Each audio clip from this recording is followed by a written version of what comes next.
में कक्षा सप्तम का पाठ समानता के बारे में आप सभी भैया बहनों को बताऊंगी। गुड मॉर्निंग भैया बहनों। भारत एक लोकतंत्रीय देश है, जिसका पिछली कक्षा में भी पढ़ चुके हैं कि लोकतंत्रीय सरकार के मुख्य तत्वों के बारे में पिछली कक्षा में भी हमने पढ़ा था। इसमें लोगों की भागीदारी, संघर्षों का शांतिपूर्ण समाधान, समानता, न्याय, समानता लोकतंत्र की मुख्य विशेषताएं इसकी कार्य प्रणाली के सभी पहलुओं को प्रभावित करती है। इस अध्याय में हम समानता के बारे में अधिक जानने का प्रयास करेंगे। लोकतंत्र के लिए आवश्यक क्यों है, भारत में सब समान है या नहीं, और भारत में सब समान है या नहीं, इसे हम कांता की कहानी से आरंभ करेंगे। इससे पहले मैं आपको समानता की परिभाषा के बारे में बता रही हूँ। समानता का अर्थ है कि समाज में कोई विशेष वर्ग का न हो, जिससे प्रत्येक व्यक्ति को अपनी योग्यता और शक्ति के पूर्ण उपयोग का समान अवसर प्राप्त हो। समाज में जानबूझकर ऊंच नीच का भेद उत्पन्न किया जाता है। प्रकृति ने मनुष्य को एक सा नहीं बनाती। कुछ जन्म से शक्तिशाली, बुद्धिमान, प्रतिभाशाली होते हैं तो कुछ मंद बुद्धि और निर्बल, परंतु जो असमानता समाज में उत्पन्न की जाती है वो घातक है। असमानता। दलित एक ऐसा शब्द है जिसका अर्थ है कुचला हुआ या टूटा हुआ। शब्द का इस्तेमाल करके दलित यह संदेश करते हैं कि पहले भी उनके साथ बहुत भेदभाव हुआ और आज भी हो रहा है। जो हम इस पाठ के अंतर्गत जूटन कहानी में देखेंगे कि किस प्रकार उनके साथ व्यवहार होता था। इस कहानी में हमें पात्रों के माध्यम से बताया गया है कि वो अपने मत का किस प्रकार प्रयोग करते हैं और किस प्रकार आगे, तो हम इसमें आगे पात्रों के माध्यम से बताएंगे कि उनमें उनके क्या क्या नाम है। छोटे लाल किसान है, मनजीत कौर शिक्षिका है, तेजा सिंह व्यापारी है, गिरीश राव छात्र है, कांता देवी घरेलू कामगार है, सुजाता कुमारी घरेलू कामगार है। चुनाव के दिन कांता और उसकी दोस्त सुजाता वोट डालने की बारी का इंतजार कर रही होती है। कितनी अच्छी बात है ना सुजाता कि हम सब अपने देश के समान नागरिक के रूप में वोट डाल सकते हैं। जैन साहब भी हमारे साथ इसी लाइन में खड़े हैं। हाँ बिल्कुल, चल कांता अब तेरी बारी आई। कांता बोलते, मैं तो उसी को वोट दूंगी जिसने हमारे मोहल्ले में पानी की पाइपलाइन लाने का वादा किया है। घर पर उसकी बेटी बीमार रहती है। वो बीमार बेटी को छोड़ करके मत डालने की लाइन में जा कर के खड़ी होती है, परंतु उसको वहाँ पर देर होने के कारण वो वापस घर पर आती है, क्योंकि वो दूसरों के घर पर काम करने के लिए जाती है। तो वो वहाँ पर वापस घर पर आती है। उसकी बेटी बीमार होती है तो वो वापस घर पर आकर के वो उससे कहती है कि तुम्हें थोड़ा सा अच्छा लगेगा, इसलिए तुम ये मेरे पास गोली ये खा लो। इसके बाद में शाम को काम से लौट कर घर पर आऊँगी तो तुम्हें अस्पताल लेकर चलूँगी। ठीक है। गुड़िया बार बार बीमार नहीं पड़ेगी तो क्या होगा। इसके आगे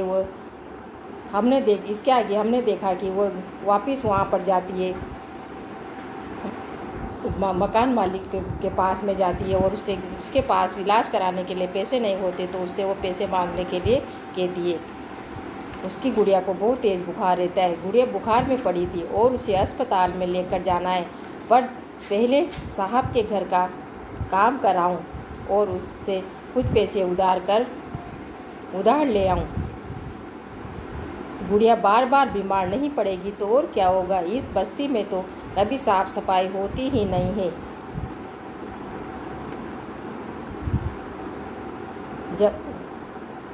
इसके बाद वो काम करने जाती है तो उसकी मालकिन उससे कहती है कि कोनों को अच्छी तरह से साफ करना। कांता, ये ले तेरे पैसे, पर पहले से पैसे मांगने की आदत मत बनाना। जी मैडम जी, नहीं बनाऊंगी। इसके बाद वह उसी शाम को बस जरा सी देर और बेटी ये कह करके वह मत देने की लाइन में वापस चली जाती है। जैन मैडम और जैन साहब वोट डालने के लिए लाइन में भले ही खड़े रहे हो, पर अपने बच्चों के इलाज के लिए तो उन्हें लाइन में नहीं लगना पड़ता है। मताधिकार की समस्या कि मताधिकार की समानता किस प्रकार होती है। कहानी का प्रारंभ हम कांता के वोट देने की लाइन में खड़े होने से होता है। विभिन्न लोगों की ओर देखती है तो उनके साथ लाइन में और भी व्यक्ति खड़े रहते हैं, परंतु उसमें वो कांता अपने मकान मालिक अशोक जैन को पहचान लेती है और अपने पड़ोसी छोटे लाल को भी। भारत जैसे एक लोकतंत्र देश में समवयस्कों को मत देने का अधिकार है। चाहे उनका धर्म कोई भी हो, शिक्षा का स्तर या जाति कुछ भी हो, वे गरीब हो या अमीर हो। इसे जैसा हमें पिछले वर्ष की पुस्तक में भी पढ़ा था, इसे सार्वभौमिक वयस्क मताधिकार कहा जाता है। ये सभी लोकतंत्र का आवश्यक पहलू है। सार्वभौमिक वयस्क मताधिकार का विचार समानता के विचार पर आधारित है, क्योंकि ये घोषित करता है कि देश का हर वयस्क स्त्री पुरुष, चाहे उसका आर्थिक स्तर या जाति कुछ भी क्यों न हो, एक वोट का हकदार है। कांता वोट देने के लिए बहुत उत्सुक है और ये देखकर बहुत खुश है कि वो भी अन्य सबके बराबर है, क्योंकि उसके पास भी एक ही वोट है। सार्वभौमिक वयस्क मताधिकार उसे कहा जाता है जिसमें चाहे स्त्री हो या पुरुष हो, उन सबको एक ही वोट देने का अधिकार होता है और 18 वर्ष की उम्र पूरी कर चुका हो। परंतु जैसे जैसे दिन बीतता जाता है, कांता के मन में समानता के वास्तविक अर्थ को जानने के बारे में उत्सुक रहती है। उसके मन में शंका होती है कि समानता क्या है, वह क्या बात है जिसने कांता के मन में शंका पैदा कर दी थी। उसकी क्या जीवन की दिनचर्या थी। वह एक झोपड़पट्टी में रहती है और उसके घर के पीछे एक नाला है। उसकी बेटी बीमार है, परंतु अपने काम से एक दिन की छुट्टी भी नहीं ले सकती, क्योंकि उसे अपने मालिक से बच्ची को डॉक्टर के पास ले जाने के लिए पैसे उधार लेती है। घरेलू काम की नौकरी उसे थका देती है। अंततः उसे दिन की समाप्ति फिर लंबी लाइन में खड़े होकर होती है। सरकारी अस्पताल के सामने लगी ये लाइन उस लाइन से बहुत भिन्न थी जिससे वो सुबह लगी थी, क्योंकि उस लाइन में खड़े अधिकांश लोग गरीब थे। कांता के पास पर्याप्त साधन नहीं होने के कारण उसे चिकित्सालय में लाइन में खड़ा होना पड़ता है। इसी प्रकार अन्य प्रकार की असमानताएं हैं। कांता इसी पंक्ति में और भी बहुत से पात्र हैं जिनके नाम मैं आपको बताती हूँ।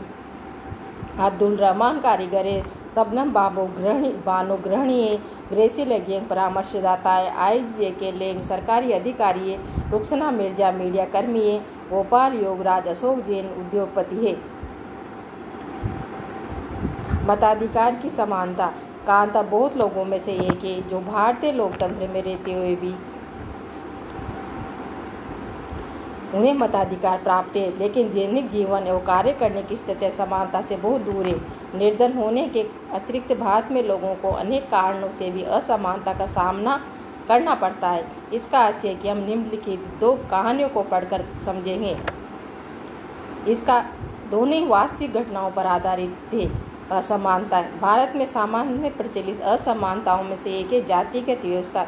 यदि हम ग्रामीण भारत में रहते हैं तो जातिगत पहचान का अनुभव हमें छोटी आयु में ही हो जाता है, लेकिन यदि हम भारत के शहरी क्षेत्र में रहते हैं तो शायद नहीं सोचते हैं कि शहर में रहने वाले लोग जात पात में विश्वास नहीं करते, परंतु एक समाचार पत्र के वे वैवाहिक विज्ञापन के कार्यक्रम से देखते हैं तो हम पाते हैं कि उच्च शिक्षा प्राप्त शहरी भारतीय के दिमाग में जाति कितनी महत्वपूर्ण होती है।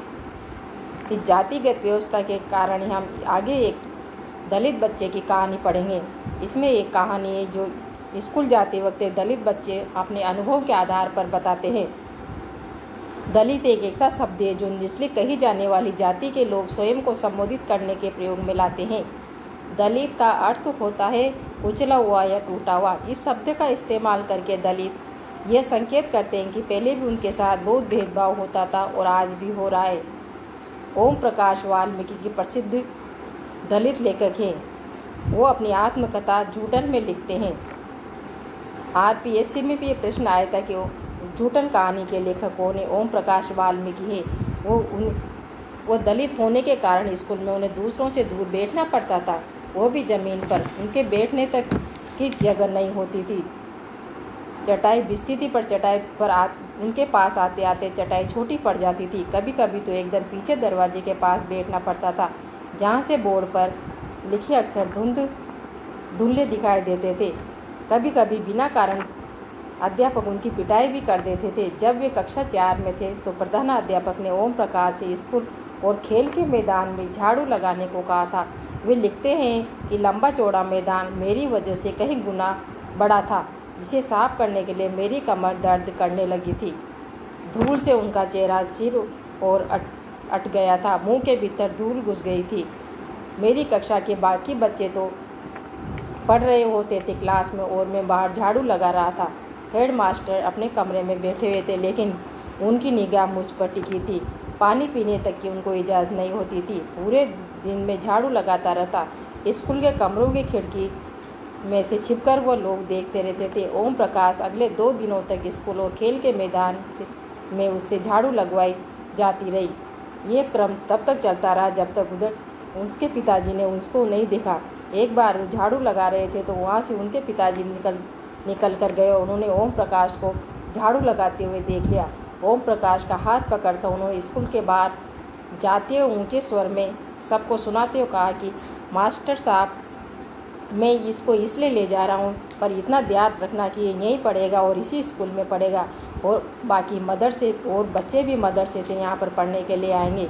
इसके बाद वो आगे बढ़े। ये दूसरी कहानी भी इसी घटना पर आधारित है जो भारत के एक बड़े शहर में घटी थी।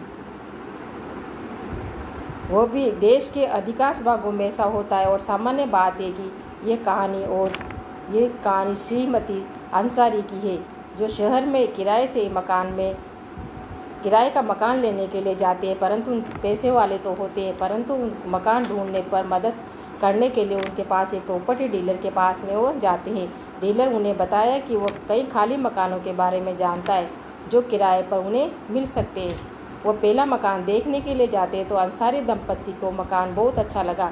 उन्होंने मकान लेने का निर्णय कर लिया, परंतु जब मकान मालिक ने उनसे नाम सुने तो बहाने बनाने लगे कि वो मांसाहारी लोगों को मकान नहीं दे सकती, क्योंकि उस बिल्डिंग में कोई भी मांसाहारी व्यक्ति निवास नहीं करता। प्रॉपर्टी डीलर ने अंसारी दंपत्ति दोनों ये सुनकर आश्चर्यचकित रह जाते हैं, क्योंकि पड़ोस में मछली पकड़ने की गंध आ रही थी। उनके सामने उन दूसरे और तीसरे मकानों से भी उन्हें पसंद आए थे। यही बहाना उन्होंने दोहराया। अंत में प्रॉपर्टी डीलर ने उन्हें सुझाव दिया कि क्या वे अपना नाम बदलकर श्री और श्रीमती कुमार रखना चाहते हैं, तो अंसारी दंपत्ति ऐसा करने के लिए इच्छुक नहीं थे, इसलिए उन्होंने कुछ और मकान देखने का निश्चय किया। अंत में लगभग 1 महीने तक मकान ढूंढने के बाद उन्हें मकान मालिकिन मिली, जो उन्हें किराए पर मकान देने के लिए तैयार थी। अब इस कहानी के बारे में हमें समझ गए हैं कि पहले दलितों के साथ कैसा व्यवहार होता था। अगर अंसारी दंपत्ति की जगह असमानता का व्यवहार क्यों किया जाता था। अगर हम भी अंसारी दंपत्ति की जगह होते तो उनके रहने के कारण जगह न मिलती, तो उन पड़ोसी उनके धर्म के कारण आपके पास नहीं रहना चाहते थे। तो इसका क्या कारण था? क्योंकि वो प्रॉपर्टी डीलर ने उनसे कहा था कि आप इसकी जगह अपना नाम परिवर्तन श्रीमान और श्रीमती रख दीजिए, ताकि उनका धर्म परिवर्तन हो जाए और उनको मकान मिल सके। इसी पाठ के अंतर्गत हम आगे का भाग 2 अगले सामाजिक के भाग 2 में पढ़ेंगे। धन्यवाद।